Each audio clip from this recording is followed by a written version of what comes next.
उनको भी एक बात समझा देता हूं कि आज हमारा जागरूक समाज हो चुका है।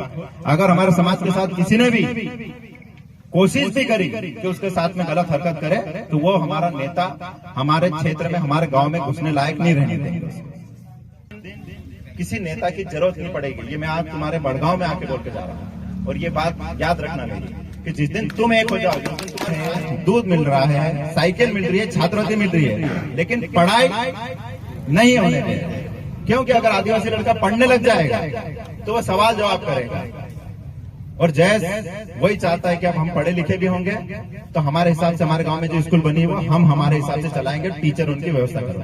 सरकार ने अपने को सब कुछ दिया साधन, सिर्फ मास्टर नहीं दे रहे और पढ़ाई नहीं दे रहे।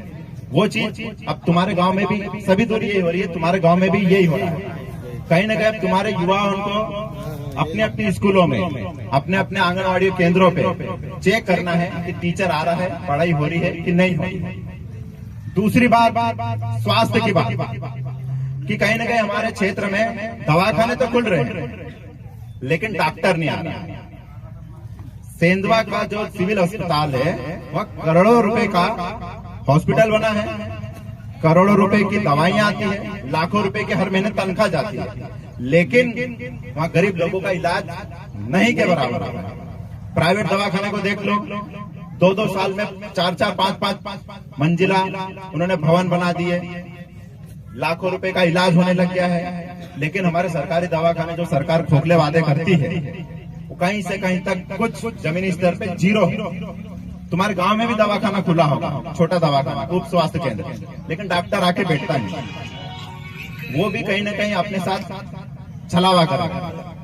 तीसरी बात अगर मैं बोलूं तो रोजगार में आज देख लो कि ये जितने भी पढ़े लिखे लड़के इनके पास कोई काम धंधा नहीं है। महाराष्ट्र और गुजरात में जाने के अलावा अपने पास कोई काम धंधा नहीं है। तो कारण यह है कि सरकार अगर हमारे को काम धंधा देगी और हम 2 पैसे कमाएंगे तो हमारे बच्चों को अच्छी जगह पढ़ाएंगे, अगर कोई बीमार हो जाएगा तो उसका अच्छे जगह इलाज कराएंगे। इसीलिए सरकार आदिवासियों को कमजोर करने के लिए 3-4 बातें जो मैंने रखी है ये पूरी तरह से खत्म करने के लिए रखी है। आदिवासी समाज को कैसे भी करके खत्म करना है और उसके पीछे जो राज है वो राज ये है कि आदिवासियों के पास में जमीन, जल है, जंगल है, बस इन 3-4 चीजों को अपने से छीनना है। और आदिवासियों के साथ कभी भी ये कोई सी सरकार हो, अंग्रेज तक नहीं लड़ा पाए सामने, तो ये सरकार क्या लड़ेगी? ये तो अपनी बनाई हुई सरकार है।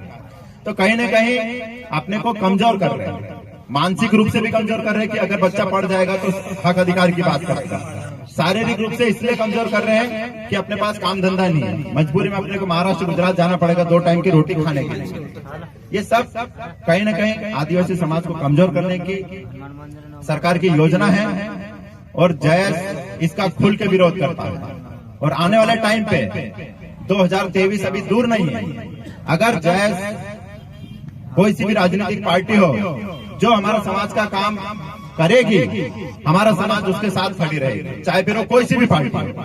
अगर हमारे समाज को अनदेखा करी तो ये आज इस मंच से मैं बोल रहा हूँ कि अगर हमारे समाज के साथ में किसी ने भी धोखा करने की कोशिश करी, चाहे वो कांग्रेस हो चाहे वो बीजेपी हो, उसको समाज कभी छोड़ेगा नहीं। और जो समाज के जो नेता जो दलाली कर रहे हैं पार्टी की, उनको भी एक बात समझा देता हूँ कि आज हमारा जागरूक समाज हो चुका है।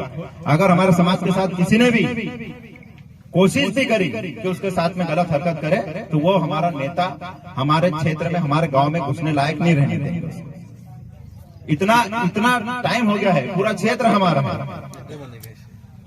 आदिवासी वोटर हमारे हैं, लेकिन हमारे नेता पार्टी की गुलामी कर रहे हैं। अगर ऐसा ही चलता रहा तो हम हमारे क्षेत्र में हमारा युवाओं का अलग नेतृत्व खड़ा कर देंगे और आने वाले टाइम पे 2023 में उनको बता देंगे कि जो पार्टी हमारे समाज का काम नहीं करती हम उसका काम बिल्कुल नहीं करेंगे। जब ये हो जाएगा उसके बाद तुम खुद देख लेना कि आने वाले टाइम पे तुम्हारे गांव में कोई बाहर का नेता हो, चाहे पुलिस हो, चाहे फॉरेस्ट वाला हो, चाहे कोई अधिकारी हो, उसको डर लगना चाहिए कि काम करना पड़ेगा। अगर काम नहीं करेंगे तो ये युवा लड़के हमसे सवाल जवाब करेंगे। और मैं आज तुम्हारे बीच में इसीलिए आया हूँ कि तुम बोलना सीखो। जब तुम बोलने लग जाओगे, तुम्हारे हक की और अधिकार की बात करोगे, तो तुम्हारे को किसी मोंटू सोलंकी की जरूरत नहीं पड़ेगी। तुम खुद इतने ताकतवर हो जाओगे कि तुम्हारे हक और अधिकार की लड़ाई अगर तुम खुद लड़ने लग जाओगे तो फिर किसकी जरूरत पड़ेगी, किसी नेता की भी जरूरत नहीं पड़ेगी। हाँ, मैं समाज का हूँ, जब तुम बुलाओगे हर मुसीबत में आने के लिए मैं तैयार हूँ, लेकिन मैं चाहता हूँ कि तुम सब लोग एक मुट्ठी में बन जाओ और एक मोंटू सोलंकी की वजह 1000 मोंटू सोलंकी बन जाओ, तब अपना समाज मजबूत होगा। इतना मजबूत हो जाएगा कि ये तेंदुआ और बड़वानी की तो क्या बोल रहा हूँ मैं, भोपाल भी अपने नाम से डरेगा। और तब अपन अपने पूरे जो अपने बच्चों उनकी अच्छी पढ़ाई, अच्छा घर, अच्छा इलाज, अच्छी पढ़ाई, अच्छा स्वास्थ्य, ये सारी चीजें हैं, ये सब अपने को अपने गांव में, अपने क्षेत्र में मिलेगी। और जब ये सब मिलने लग जाएगा, उस दिन मैं समझूंगा कि हाँ, जो हमने जयेश ने मिलकर इतना जो सपना देखा था, वो सपना अब जाके पूरा हो रहा है। तब ऐसा लगेगा कि हाँ, अब हमारा समाज जागरूक हो गया है, व्यवस्थित हो गया है। अगर ऐसा नहीं करेंगे तो मैंने शुरुआत में बोला था कि अब नवाड़ भी खत्म हो गई है।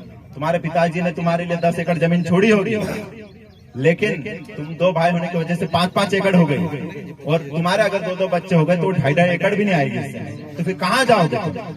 खेत भी खत्म हो गए हैं, नौकरियां भी खत्म हो गई, पढ़ाई भी खत्म कर देगी, तो अपने को जीने के लिए साधन क्या होगा? और ये सिखाने के लिए हम आज यहाँ तुम्हारे बीच में आए हैं, और हम एक ही कोशिश करेंगे कि सब लोग जागरूक हो जाए, एक सूत्र में बन जाए, मजबूत संगठन को करें और हर मुसीबत में डट के खड़े रहेंगे। आज अगर तुम यहाँ पर आए हो, आज हमारे बीच में ऐसा लग रहा है कि 300-400 लोग हो जो आज जुड़ने वाले हैं। ये मत सोचना कि सिर्फ तुम 300-400 लोग हो, ये सोचना कि ऑलरेडी जयेश के साथ में अपने क्षेत्र में कम से कम 40,000 लोग होंगे और उनके साथ तुम जुड़ जाओगे। अगर तुम्हारे बड़गांव में किसी चीज की मुसीबत आई तो 1 घंटे के अंदर यहाँ पर हजारों लड़के खड़े हो जाएंगे और तुम्हारी मुसीबत को सब मिलकर दूर करेंगे। ये है जयेश के साथ।